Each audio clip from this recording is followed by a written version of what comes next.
Mga kapuso, marami pong motoristang stranded na dito sa Calao at Maria Orosa sa Maynila. Marami na kasing parte ng Maynila ang baha dahil sa tuloy-tuloy na buhos ng ulan. Nandito ako sa Maria Orosa at katulad po ng nakikita ninyo, itong isang bahagi, yung papunta ng Calao, ay maraming mga motorista yung stranded dahil nga po sa baha. Dito naman sa isang bahagi, kakaunti lang yung mga sasakyan na nangangahas dumaan. Dahil yung pinanggagalingan niyan ay yung Calao kung saan hanggang bewang na po ng mga residente yung tubig.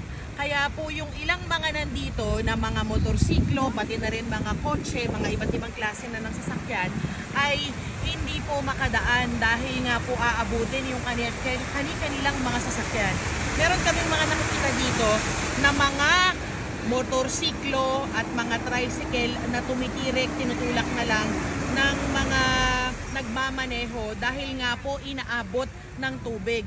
Yung ilang mga pasahero, katulad po niya, nakikita nyo po ngayon, naglalakad na lang po dahil hindi na makatuloy yung kanilang mga sinasakyan.